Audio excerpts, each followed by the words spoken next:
The first step is to apply a really messy white base. Don't spend a lot of time trying to get this perfect. The messier the better, really. And you need to make sure that you leave a gap around the top. Don't take it right into the hairline. As you can see, I'd already done my hair before I started filming, and I just used my water spray bottle just to dampen it down. I've got naturally curly hair anyway, so it was kind of perfect for this. And then I just used some green hairspray. Now I didn't want the white base to look too flat, so I took some grey and I just ran this underneath the cheekbones and a bit around the eyes, and then I flipped the sponge back over to the white side and just blended it all in. Next I took some blue and I'm just lining underneath the eyebrow. You want to make sure that this line is on an angle, so it's sort of tipping towards the inside corner of the eye, and this just makes him look a little bit angrier. Then very roughly just paint this up into a triangle and fill it in. Before this has had a chance to dry, you need to swap to a fluffy blending brush and smudge the edges out.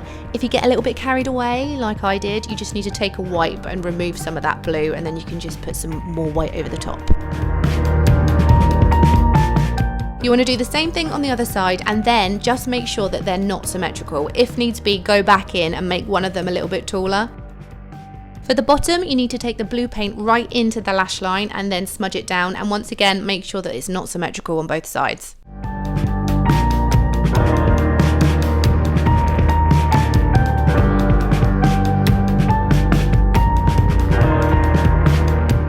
Paint on a very messy red nose and blend out those edges.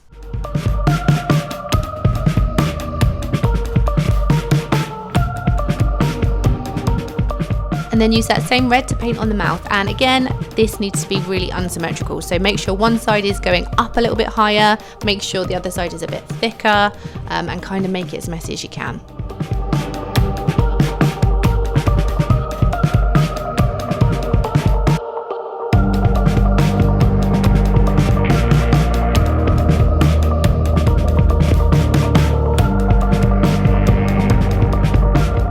Once I'd blended out all those edges, I took some darker red paint and I just went over the top in a few areas to try and give it a little bit more depth.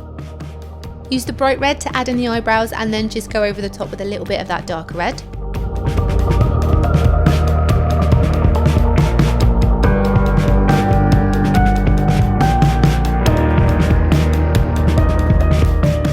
Then an optional step, should you wish to do this, is just to put in a little bit of dark blue around the eyes. Now, depending on what kind of look you're going for, you can stop the makeup here, get yourself dressed and be on your way, or you can follow a couple more steps and make him look like he does more towards the end of the film. First thing to do is mix up some really watery blue paint and just add in that tear on one of the eyes. Your best bet is just to let it drip on its own rather than actually painting it down. It looks more natural. And then you want to add the blood. So to do this, I just used a stipple sponge and I pressed some into my temple and a little bit on the other side. And then for the drips, again, let them just drip down on their own.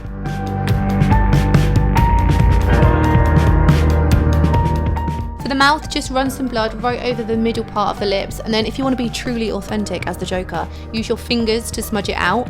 If this doesn't go quite as well as you'd hoped, then you can just go back in with the stipple sponge and mess it up a bit more.